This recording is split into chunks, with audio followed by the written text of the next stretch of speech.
Voilà.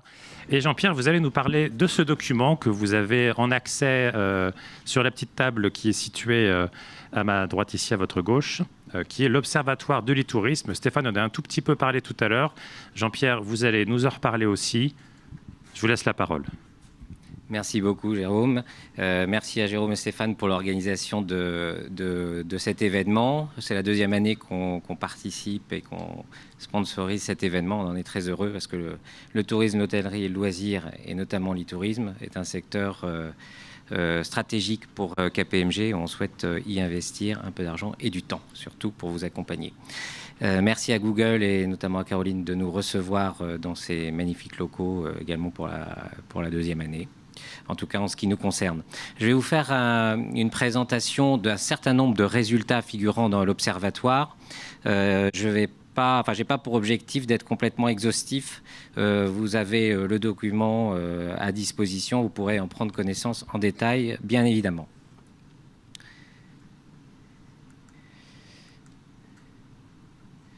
Alors, on a eu 190 réponses au questionnaire qu'on a élaboré conjointement avec Next Content et nos partenaires et les partenaires que Stéphane a cités tout à l'heure. C'est bien. Merci beaucoup à tous ceux qui ont répondu. Et pour ceux qui n'ont pas encore fait le pas de répondre au questionnaire, merci d'avance pour l'année prochaine. Parce que plus il y a de réponses, plus je dirais, les résultats seront représentatifs de ce que vous pensez en tant que décideur dans le domaine de l'e-tourisme. Donc vous voyez à peu près 2 tiers de répondants, un peu moins de 2 tiers de répondants dans le secteur privé et 1 tiers de répondants dans le secteur public et institutionnel. Alors l'an passé, on avait fait un focus sur la place du mobile. Donc sur cette place du mobile, on a fait un suivi, mais qui ne se veut pas exhaustif par rapport aux indicateurs qu'on avait évalués l'an passé avec votre aide. La place du smartphone et de la tablette dans les réservations est passée à 25%. Là où l'audience est à 40% pour le secteur privé et 50% pour les institutionnels et le secteur public, c'est en progression. Sur les stratégies de développement et d'investissement, clairement, il y a une écrasante majorité qui se dégage pour l'approche responsive design. Comparativement aux investissements dans les applications. On pourra développer ça, si vous le souhaitez, un peu plus tard. Alors, ensuite, on a mesuré des tendances de marché grâce à vous. C'est-à-dire quel degré d'optimisme pour l'année 2017, finalement, en termes d'activité dans le secteur. Je dirais que c'est plutôt positif, voire très positif, puisque vous voyez que la part des pessimistes dans le orange clair reste vraiment très minoritaire. Quand on cumule une vision de stabilité et de progression pas exponentielle, on est à 73%, et on a des décideurs qui paraissent très très positifs pour une vingtaine de pourcents. Donc voilà, je pense qu'on peut retenir que l'année 2017 devrait être une bonne année, et on espère que le contexte économique porté par un nouveau gouvernement permettra de confirmer, voire de dépasser ces attentes. Alors, ici, on a adressé les sujets d'innovation clés et de projets numériques. Alors, à gauche, vous voyez les thèmes qui sont cités, que vous citez en tant que décideur, et à droite, les projets qui sont prévus en termes d'innovation numérique. Alors, à gauche, vous avez une vision d'ensemble, secteur privé, secteur public, et à droite, vous avez une vision acteur privé, et je vous donnerai quelques éléments sur les institutionnels. Alors, heureusement, il y a une cohérence. Et ça, c'est plutôt positif. Et en plus, il y a une cohérence avec ce que Caroline disait sur la personnalisation, le ciblage via la data et l'intelligence artificielle. Donc, globalement, tout ça est très rassurant. Donc, vous voyez que dans les innovations et les évolutions qui sont susceptibles d'entrer dans une stratégie de développement et porteuses en termes de business, 44% des décideurs ont cité clairement la personnalisation et via la data et l'intelligence artificielle. Vous avez également l'Internet conversationnel, alors notamment via les chatbots pour 30%, et les nouvelles interfaces immersives 20%. En ce qui concerne les projets, vous voyez très clairement que les deux premiers, personnalisation et Internet conversationnel, ont une grande majorité, ont été cités dans une grande majorité des cas. Et alors là où on a une petite incohérence, c'est sur les nouvelles solutions de paiement. Bon, c'est vrai qu'il y a pas mal de développement, il y a des sujets de sécurité, et donc on peut considérer que ce sujet-là est important et va être rémanent, je dirais, compte tenu des attaques diverses et variées qu'on subit aussi en ce moment. Alors la conversation sur le web, comment on peut l'améliorer? Alors il y a des choses qui peuvent paraître surprenantes parce qu'on parle quasiment plus de l'amélioration du canal de commande. Donc vous considérez globalement que ce canal de commande, il est maîtrisé, il est fiabilisé et il est suffisamment rapide pour les internautes, je dirais. En revanche, le travail sur les pages d'accueil, sur les contenus, et sur la personnalisation de l'offre sont clairement cités par bon nombre d'entre vous. Alors, il y a des différences très importantes selon la taille des acteurs. C'est-à-dire quand on a des sites avec des audiences supérieures à 100 000 visites par mois, les trois principaux chantiers sont les services d'assistance pour 45% des cas, la personnalisation de l'offre 45%, et le travail sur les fiches produits pour 35%. Donc, vous voyez que la proportion donnée à la personnalisation et au service d'assistance, c'est-à-dire la conversation, sont beaucoup plus forts pour les sites à forte audience.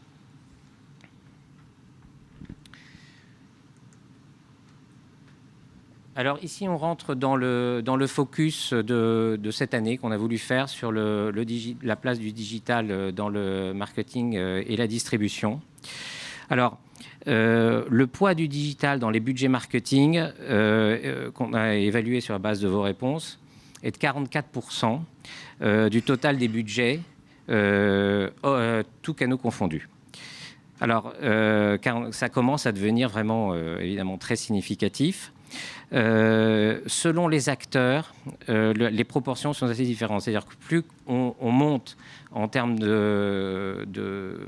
d'audience, plus la place du digital dans les budgets marketing diminue pour les acteurs privés. En revanche, chez les institutionnels, c'est l'inverse.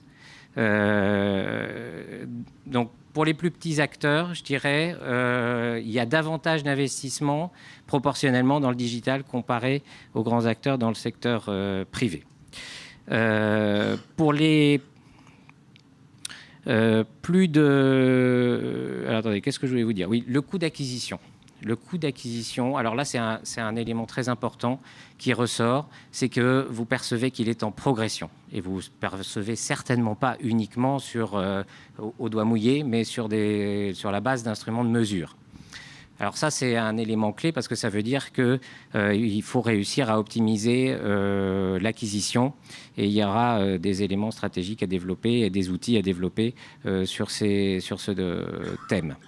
Et plus on va vers des acteurs importants, plus le constat est marqué. C'est-à-dire que sur les sites avec plus de 10 millions de résas en ligne, on a une unanimité des décideurs qui constatent cette augmentation du coût d'acquisition.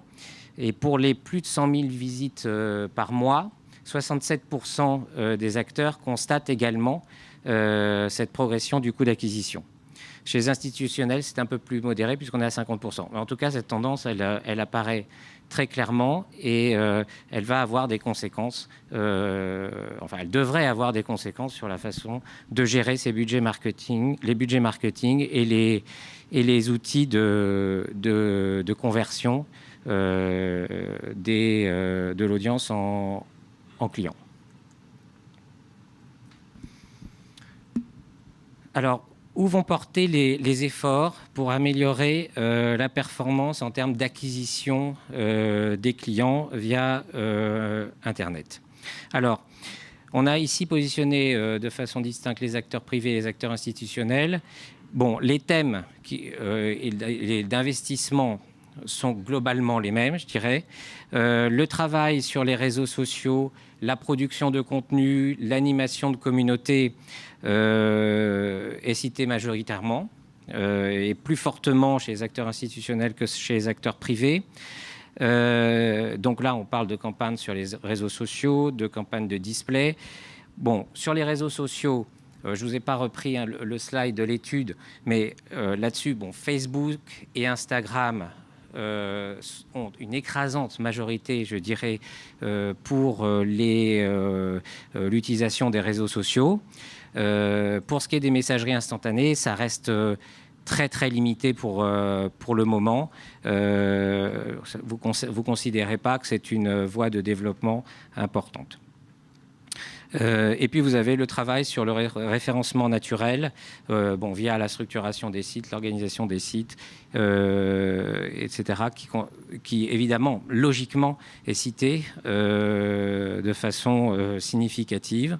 Enfin, les campagnes de emailing, quand même pour un tiers des répondants.